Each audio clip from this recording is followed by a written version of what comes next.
जब supreme court ने इस पर रोक लगा दिया उसके बाद भी इनको शर्म नहीं आती है। आप देखिए कितने लोगों का घर को जो है ये बुलडोजर से गिरा। अपनी फेलियरनेस को छिपाने के लिए बीजेपी जो है। साथियों नमस्कार, मैं आशीष कुमार। आज हम लोग चर्चा करेंगे देश पर, प्रदेश पर किस प्रकार से हरियाणा के चुनाव में नरेंद्र मोदी जी क्या क्या कह रहे हैं और कांग्रेस की उस पर क्या प्रतिक्रिया आ रही है, और फिर उत्तर प्रदेश के लॉ एंड आर्डर पर हम चर्चा और परिचर्चा करेंगे। हमारे साथ हैं शिव कुमार विश्वकर्मा जी और नरसिंह यादव जी और लालजी यादव जी। तो आप जो है वरिष्ठ शिव कुमार विश्वकर्मा जी, आप वरिष्ठ समाज सेवी हैं, और नरसिंह यादव जी रिटायर्ड ऑफिसर हैं, और लालजी यादव जी हमारे साथ हैं जो है मौजूदा सपा के ब्लॉक अध्यक्ष हैं। तो सबसे पहले हम जो है नरसिंह यादव जी से जानना चाहेंगे कि ये जो हरियाणा का जो चुनाव हो रहा है, इसमें जिस प्रकार से नरेंद्र मोदी जी जो है कह रहे हैं कि 10 साल के पहले कांग्रेस ने हरियाणा को दामादों और दलालों के हवाले कर दिया था, जिससे कि हरियाणा का विकास नहीं हो पाया था। अगर फिर से पुनः सरकार आ गई हरियाणा में कांग्रेस की, तो फिर वही करेंगे जो 10 साल पहले करते थे। जबकि कांग्रेस यह कह रही है कि यह जो है नरेंद्र मोदी जी ने पूरे देश की बेटियों का अपमान किया है, क्योंकि बेटियों से बढ़ के और हिंदू धर्म में बेटियों से बढ़ के और दामाद से बढ़ के किसी को माना नहीं जाता है। इस पर आपका क्या कहना है? इस संबंध में मैं बहुत स्पष्ट रूप से कह सकता हूं कि माननीय प्रधानमंत्री जी इस समय जो है उनकी बोलने की लाइन और लेंथ जो है वो पूरी तरह से बिगड़ गई है। एक प्रधानमंत्री को इस प्रकार का वक्तव्य नहीं देना चाहिए। अपनी फेलियरनेस को छिपाने के लिए बीजेपी जो है मनोहर लाल खट्टर को बदल करके जो है सैनी जी को वहाँ का मुख्यमंत्री बनाया। इनको 10 साल में अपना रिपोर्ट कार्ड देना चाहिए कि हमने क्या किया है।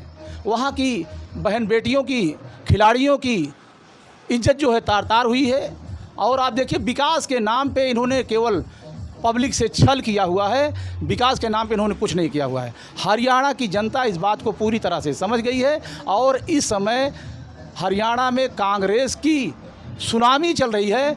बीजेपी पूरी तरह से साफ होने जा रही है, और यह स्पष्ट रूप से बीजेपी को दिखाई पड़ रहा है। इसी कारण से माननीय हमारे प्रधानमंत्री जी जो बोल रहे हैं वो पूरी तरह से गलत आरोप लगा रहे हैं। सबसे पहले इतना दिन से शासन में हैं तो उन्होंने क्या किया हुआ है पब्लिक के बीच में। अगर आदमी अपने कार्ड को, अपनी रिपोर्ट को दिखाता है तो उसको दूसरे की गलतियों को छिपाने से हम अच्छे बन नहीं सकते हैं। तो मैं कहना चाहूँगा इसी कारण से, केवल और केवल इसी कारण से कांग्रेस को रोकने के लिए माननीय प्रधानमंत्री जी मोदी जी ने, बीजेपी ने राम रहीम को जेल से बाहर किया है, और इतना दिन से केजरीवाल को जेल में अंदर रखे थे केवल और केवल जिससे कि वो डिवाइड हो सके। इसीलिए केजरीवाल को भी ये जेल से बाहर लाए हैं कि किसी तरह से जब वो डिवाइड होगा तो हो सकता है कि इनकी साख कुछ बच जाए,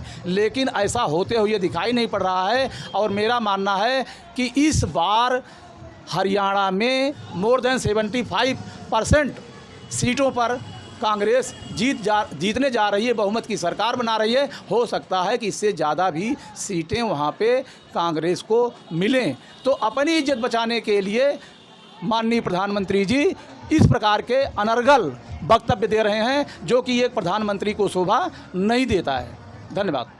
उत्तर प्रदेश के चुनाव में भी उन्होंने कहा था कि एक दूसरे समुदाय के लोग भैंस खोल ले जाएंगे और मंगलसूत्र चुरा ले जाएंगे, कर देंगे, वो कर देंगे। लेकिन उस समय भी बात बेटियों तक आई थी, और इस समय भी बात बेटियों तक आई है। तो कांग्रेस यही कह रही है कि यह पूरे देश के बेटियों का अपमान है। क्या इस पर आपका क्या कहना है? मेरा कहना यह है कि अगर जितने भी लोग होंगे, अगर वो माननीय प्रधानमंत्री मोदी जी का वक्तव्य ध्यान होगा तो उनके ही मुंह से निकला था कि बेटी बचाओ बेटी पटाओ। मूल वक्तव्य जो है उनका बेटी पढ़ाओ और बेटी पटाओ।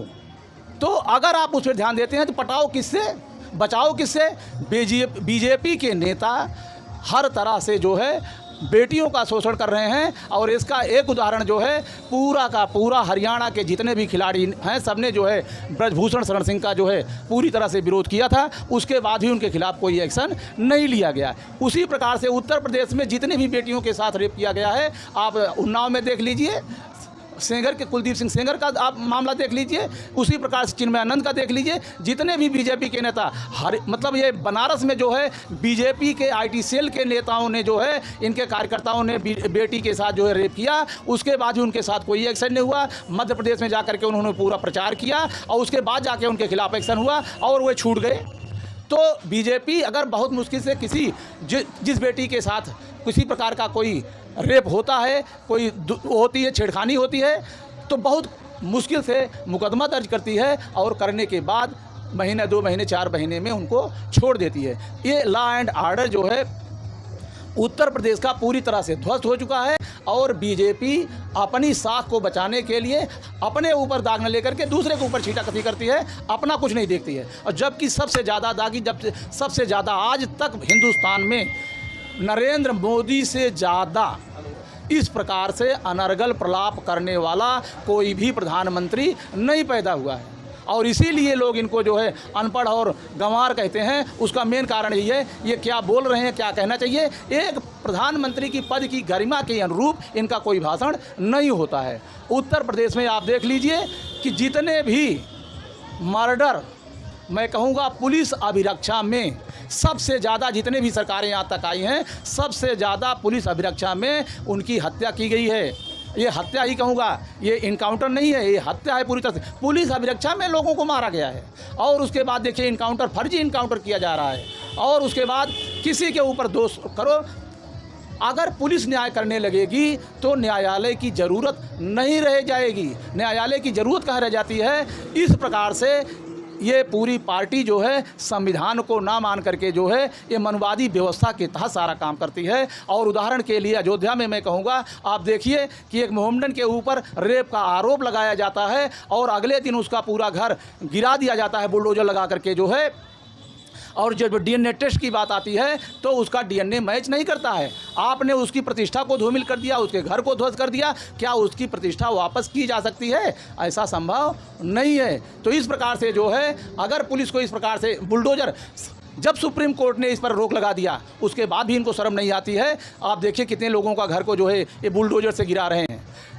तमाम प्रकार के जितने भी इनकाउंटर हुए हैं, अभी आप देखिए कि पूर्व डीजीपी, उत्तर प्रदेश के पूर्व डीजीपी सुलखान सिंह ने ये व्यवस्था दी, ये बताया कि जितने भी पुलिसकर्मी इसमें संलिप्त होकर के अपने प्रमोशन के लालच में फर्जी इनकाउंटर कर रहे हैं, ये सब जब ये सरकार बदलेगी तो सब के ऊपर केस होगा और ये सब जेल जाएंगे। इसके पहले आप खीरी लखीमपुर वाला केस देख लीजिए और इस प्रकार से तमाम के देख लीजिए। इस समय 250 पुलिसकर्मी और उनके अधिकारी जेल में हैं जिनके ऊपर इस प्रकार का फर्जी इनकाउंटर का मुकदमा चल रहा है। तो हमारा जो बुद्धिजीवी तबका है उस बात को जान रहा है। आप संविधान को मानिए, आप न्यायालय को मानिए, पुलिस का जितना कर्तव्य है उसको उतने पे ही रहने दीजिए, तब तो बात समझ में आती है। ये पूरी तरह से जंगल राज कह लीजिए, इसमें किसी भी प्रकार का कोई लॉ एंड ऑर्डर तो फॉलो हो ही नहीं रहा है। संविधान की कोई पूरी तरह से उसकी अवहेलना की जा रही है। तो मैं कहूँगा कि यहाँ पे लॉ एंड ऑर्डर पूरी तरह से फेल हो रहा है और हरियाणा में बीजेपी जा रही है, बहुत बुरी तरह से हार रही है। वहाँ पे कांग्रेस आ रही है और इनके इसी प्रकार के कारनामों के कारण से आने वाले समय में ये पूरे हिंदुस्तान से जाने वाले हैं। Thank you.